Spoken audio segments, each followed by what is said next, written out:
2015 over in Asia for a long time. Made a lot of waves in the World Cup as well when he was playing. And so it's great to finally have him back in the Overwatch League. Absolutely is. And I do wonder what the composition from the Chengdu Hunters is going to be, because who knows? It's about as standard as it could be in this metagame.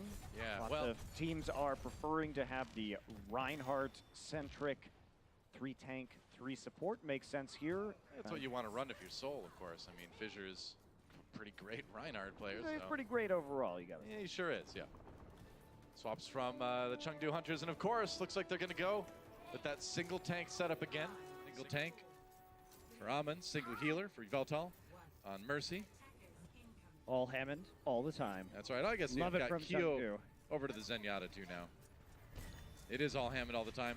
So 3 DPS, 3 damage dealers, and the Pharah is going to be trying to push them off of this point, while the Sombra and the Tracer are going to come around for the flank. Amon is just so incredibly annoying and disruptive. No kidding. And he generally does it fairly safely too. Up on the roof, dropping down. Stunned though, he's in big trouble. Has to get away, nearly paid for it, did pay for it with his life. Michelle getting the finishing blow there as Seoul Dynasty works their way back onto the point to force back the Chengdu Hunters. Yeah, it's things like that Amon knows about playing Wrecking Ball, where you can actually just dive down and punch them as they're walking forward, as he slides down the roof with the pile driver. Right. You know what? They're still going here too, and Amon's already back. He's back, man. That's another thing, is you can have that tank be aggressive if that tank is Hammond. He can just roll his way back to the fight in a hurry. But there goes Veltal. Michelle found him, flew up in the air and took him down. And Bacon Jack just waiting for that pulse bomb. Maybe he can find a pick if he gets it up, but there's a lot of low health members on Chengdu right now. I think they got to be kind of careful here. Yeah, they need to pull back out of this. And I think one of the most infuriating things I could imagine about playing against the Hunters is target selection. Yeah. They're so mercurial. They sort of just ebb and flow around you. And how do you call a target with a low mobility composition like triple tank, triple support? You just have to be very confident in your picks here. Sound barrier thrown out, or rather, not sound barrier. It's going to be the pulse bomb thrown out. No kills out of that one. Jinmu, though, finds 2 with the barrage. Sets up another one as well. D-Mex Michelle. And that's going to be the Hunters claiming the point. This is what the Hunters do, though. So Bacon Jack's at the top of the staircase, throwing a pulse bomb down there to zone people down the staircase, because they have a Pharah above you with a rocket barrage locked and loaded. So there's no really a good place to go in that scenario. That's what they do, man. It's like last map. They herd you into the place where they want to fight you, and then they fight you and kill you there. That's right. How about that? It's like a cattle drive every day here for the Chengdu Hunters. Pretty much. They're like the Hunters, the Velociraptors. They just come from both sides at once. Clever girl, right? Michelle taking out Jinmu. And so Hunters do find themselves a man down on this push here. Fissure gets out in time. And it's still going to be a hold for Munchkin. Wow, Munchkin. Battle Brigida getting aggressive there, waiting for the rest of his team to catch up, but they do take down Kyo. Just grinding through that Zenyatta's health here, and now the defense gets very aggressive for Seoul. They're going to have to back off right now, though. Seoul does manage to stop the payload and punish, you know, some of those forward players with some late kills before they can get back as the Chengdu Hunters regroup. They may have a bit of a difficult time in this choke. Depends on whether this EMP is going to be effective, and the EMP is going to come out very soon. It's got to be a good one. Coming through, there's the EMP right now. Jehong, the first victim of that, as Zenyatta's often are. Ooh, and Michelle, though, gets 2 in return with his self-destruct. Chengdu, can they respond here? Graviton surge for Seoul now. Pulse bomb comes in from Bacon Jack, gets nothing though, except himself it seems like. And Chengdu back to spawn again. Ameng, gotta be careful, he's gonna get staggered really badly. Ooh, gets out with just a little bit of health remaining, and still a solid defense, but Seoul had to use a lot on that fight. They did, but at the same time, they can afford to use a lot because most of Chengdu's ultimates are not going to be especially effective, except for that EMP. For the most part, their ult economy is less important, and they need to make plays with their damage-dealing characters. Oh, Amon came to drop bombs, and that's exactly what he did, but Fleta not going to have any of it. Takes him down, and Seoul Dynasty still okay on that point. Fissure just rolling through the minefield. And that Primal Rage doesn't really have a whole lot to worry about. And 2:30 left on the clock for the Hunters now. I mean, as much as I love what Chengdu's doing, and I think they're executing it pretty well, it is so hard to play against the triple tank, triple support because the margin for error is just much lower than it is with this many DPS heroes on the map. Amon down again, and oh, that's not a barrage. I think that Jinmu is going to be happy with. They need to switch off anyway. Yeah, it is time to make some swaps. There's the Brigida. I'd imagine we're going to see the 3-3 come out here. for Chengdu. Probably going to keep Elsa on that Sombra. Or, no, wait for it. Bacon Jack's on the Zarya. All right, well, it's the Chengdu Hunters do not know what goats are. No. they can play 3 supports, but that's as close as they're going to come. Yeah, they are going to go straight into some more DPS. JeHong, the unfortunate victim, and they knew he had the Transcendence, his ultimate available as well. Yeah, there's not much you can do against, or as a Zenyatta against that, and Amon's just going to roll in after everything, and that's going to be a pretty clean fight. It's surprising, because it seems like Soul just wasn't ready for that one for some reason.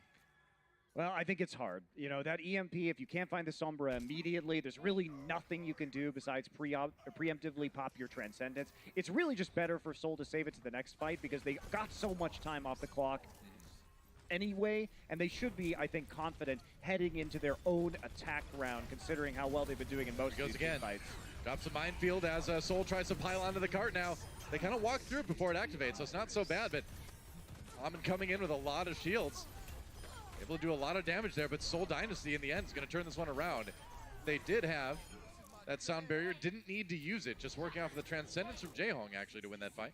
Yeah, Soul starting to adapt to this too. They're no longer very easily phased by Amon dropping that minefield. Instead, they just use one support ult. That's what they saved. They had the Transcendence because they didn't use it in the last fight because they were actually unable to thanks to the hack.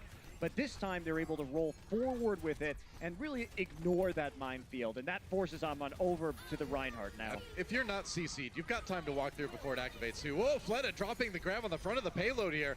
Michelle gets a kill into Amon, and that's going to push the rest of Hunters back. It's a clever little Graviton Surge placement there.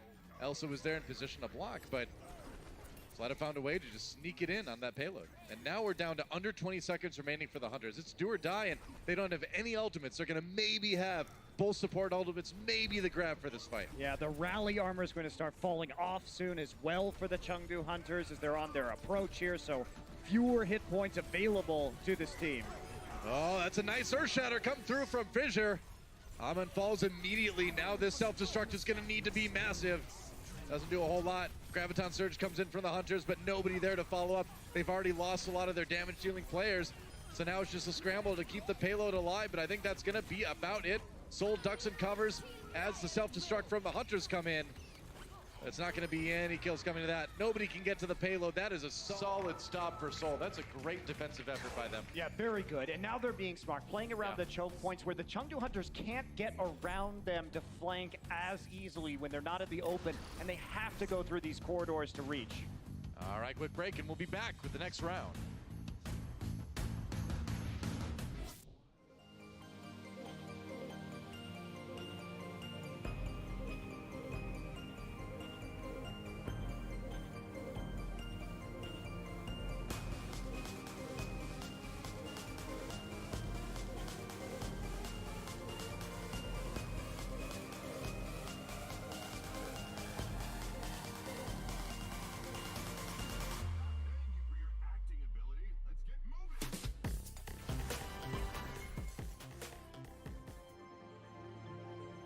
And we're back here on Hollywood. Soul Dynasty making a good stop on the Chengdu Hunters halfway through point B. And, you know, you and I were talking about it during the break, Monty. It kind of feels at this point like Soul may have just kind of figured the Hunters out. I think you're really seeing the limitations of what you can do with the Chengdu Hunter style in this meta. Yeah. The issue with having 3 tank, 3 support is it's just ridiculously consistent. Is it ideal in all scenarios? No. But can you always do something with it? Sure. And you can always just drag out the match, burn time off the clock, because it's so difficult to just grind through all of the healing and all of the HP on those tanks. Yeah. So it makes it very challenging.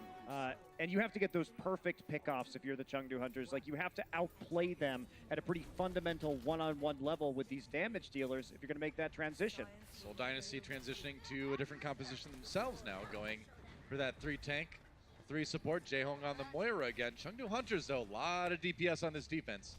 A lot of damage coming in for them. They're just trying to rush right now the points. They're going to have that Moira. They're not too concerned about any long-range damage coming in, even though the Ashe has been pulled out for Bacon Jack. Yep. Overwatch's newest hero here. Ashe. Not a lot of people playing her yet, but Bacon Jack's going to give it a try. Oh, they do get Jexa in the end, but Fleta takes out Kyo. That Zenyatta's going to have a long walk back. to point A, and now Bacon Jack gone. Fleta just walking in and says, hey, you know what? I've got a huge plasma beam cannon thing. That's the official title, by the way. I get shields for days, so. What happened there was that Fissure jumped in the top alongside Jexay, and they pushed them into the staircase. When you're in a close range like that, and Brigitte is getting AoE heal alongside the Moira in close confines, Fleta could just go crazy with Zarya right clicks, dealing a lot of area of effect damage inside that. Great strategy here just to disrupt the high ground defense over that cafe from the Hunters. And now, Seoul Dynasty has over 5 minutes to push this payload just halfway about through point B, and it's going to be pretty tough to stop them if you're the Chengdu Hunters. Yeah, Chengdu's trying to make adjustments. They want to go back to the Hammond with the 3-3 composition. No ultimates, though. Yeah, might be a little bit tough. Big knock-up from Aman coming in, gets a lot of shields, of course, from that Eon Winston. But now JeHong coming in with the Moira ultimate. Coalescence doing quite a bit, but Chengdu not going to have any of it. They're just going to go ahead and push Seoul back a little bit. That said, Fleta coming back again, and that's the fragility of the Hunters' composition. I mean, yeah, you can try to put Seoul in the back foot, but eventually they can just walk in there with that healing, and we're seeing the same thing we just saw in A. They know what's happening now. They know Amon's looking for these big pile driver plays on the wrecking ball coming in from up top, and they're just disengaging and waiting for him to leave. And now, can they even get there? Can they even? Well, Amon can get it there. That's for sure. All right, gets grabbed immediately. All right, drops on the minefield, but Fissure is already through to where the map will never get to. In this particular one, just, you know, taking out Kyo in the hallway as you do. Self-destruct coming in from Michelle. No kills out of that one. Bacon Jack low, though. They take out his Zarya. Now it's just Elsa pretty much. The last substantial piece of hit points on the payload. It's going to be the sound barrier for Seoul Dynasty. Jinmu falls. Here comes Elsa's self-destruct. No kills out of that one. Seoul Dynasty re-engaging now. They just got to get the cleanup finish, and they'll win this map and go up 2-0 in this series. Aman gets another sound barrier. Chengdu Hunters doing an admirable job of staying alive, but Seoul has so much time on the clock. I'm shocked the Hunters are still in this one. And there's another minefield from Aman actually trying to push the members of Seoul off the payload, but they're starting to turn this around potentially. Now another it's grab. over. There we go. That second grab comes in from Fleta. That's going to do the job. Seoul Dynasty goes up 2-0 in this series. Really convincing win on